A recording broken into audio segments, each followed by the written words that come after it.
Hey guys, welcome back to another video. Today we're going to talk about the concept of the air gap technique. Now the general basis of the air gap is to increase object to image distance and reduce the amount of scatter reaching the detector, in a sense causing a grid technique and improving image quality. The main exam utilizing this technique is a horizontal beam hip projections in trauma. However, some other ones we'll explore today are also the use in horizontal beam spines and trauma trolleys. Now, I'm a personal fan of this technique, but sometimes its applications can be a bit underused. So let's explore, shall we? Before I dive in, let's talk about the alternative, grids. Stationary grids and buckies are some of the most important things to improve image quality. The use of a grid to maximum effect, there's two things that need to be considered. The first is focal length, or the recommended SID to the grid. Taking your SID too far or too close to a grid may cause cutoff, and these will be more prominent in high grid ratios. Now, grid ratios compares the height of the grid materials versus the distance between those materials. A lower grid ratio attenuates scatter less efficiently, while a higher grid ratio, usually the ones we use in practice of 10 to about 12 to 1, requires an increase in exposure factors to maintain image quality, because in a sense you're cutting off more photons. Now, grids are an amazing tool to use to improve image quality, but at the price of increasing dose. So how much does air gap compare to these in terms of scatter reduction? Alright, let's get to the nitty-gritty and stats. Jane et al. In 2014 did a phantom study, aiming to quantify the influence of air gap and collimation on scatter. And pretty much scatter decreases with increased air gap technique and tighter collimation, just like things you learn in school there, just like what a university taught us. But what was especially interesting to note is that the amount of scatter was independent of kVp selection, though their range of about 60 to 90 kVp may only cover a small range of real-life exposures. Now this is interesting because it suggests that for projections such as the horizontal beam hips, the collimation is the main determining factor for image quality. I would personally increase kVp when I increase SID, so it was quite surprising to read that it would not affect the scatter production that much. Alright, on to the applications. The first one we'll talk about is the horizontal beam hip, the one that uses most of the air gaps. As a refresher to the positioning, the unaffected leg is raised and the central ray is parallel to the femoral neck, which is approximately 45 degrees to the body, and centered onto the nether regions. Due to the patient usually being on the middle of a trauma trolley or bed, there will most naturally be an air gap technique. And Kivisto et al. In 2020 aimed to determine dose and image quality based on different OIDs compared to conventional grids. I'll try to summarize the study quickly, but there were two parts, a phantom study and a patient study. The phantom study assessed image quality via a constant dose to the detector while changing OID, and they found a reduction of dose area product by about 47% while maintaining image quality, with OIDs of about 20 to 30 centimeters. As OID increased more, intra-skin dose increased as well, just being due to the fact you're closer to the actual tube. The patient side of the study pretty much involved the exact same thing, with exposures around the 20 to 25 MAS for standard BMI patients with no AEC.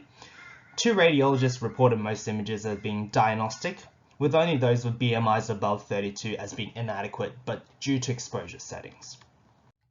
Now I want to put this into perspective with one of my own examples. Here's a trauma patient who was pretty much within the standard BMI. I used the air gap technique with about 85 kVp, 36 MAS, and about a 200 SID. As a reference, the non-grid AP pelvis was done with 70 kV and 12 MAS. The deviation index, or the DI value, is negative 1.5, meaning about 50% underexposed. Now, even though the femoral head and the acetabulum do look quite grainy, the femoral neck remains quite good, and differentiation between cortical and trabecular bone is still prominent. This would be a diagnostic image in my perspective.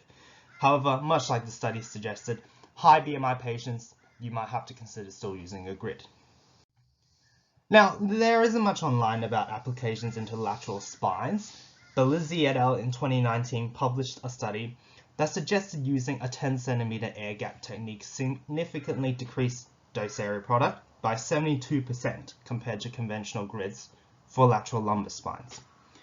Image quality was, of course, superior for gridded exposures, but this was actually not statistically significant. Unfortunately, I couldn't really find the whole study online, so I can't have any images to go based on.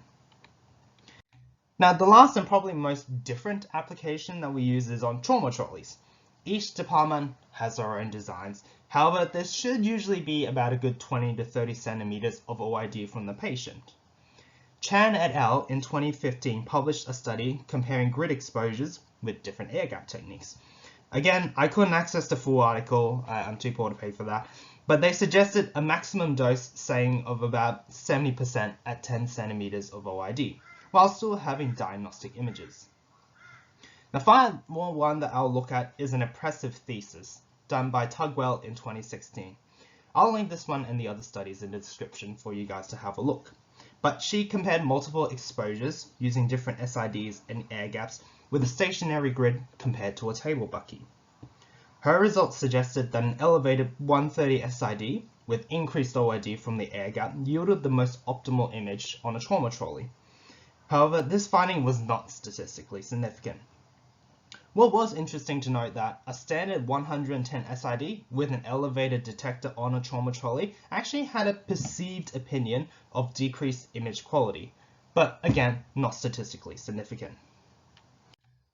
One more time, I'm just going to give an example from my workplace of a trauma patient using the air gap here. As you can see, exposure factor is 65 on 11 MAS, which is probably underexposed for using a gridded exposure, but even with the decreased exposures, the bony detail between the trabecular and the cortex are still there. And again, this was not repeated for the patient. So what's the verdict? I think air gap is a technique that is underused in situations that aren't horizontal beam hips. They can create diagnostic images with less dose and negate the risk of grid cutoff. Of course, it's not a perfect technique, and the added magnification can cause things like greater trochanters to get cut off pelvis images. Decreased image quality can still be detrimental, especially if there is decreased contrast. And finally, the applications on large BMI patients are quite limited due to the inherent increase in attenuation and scatter production. I would suggest to try this technique with the trauma trolley for average to small patients, even with other projections, such as your shoulder series, your scap wise, and see how the image quality goes with decreased dose to patients. This video was a bit of a long one, so if you made it this far, thank you so much for listening, and have a good day.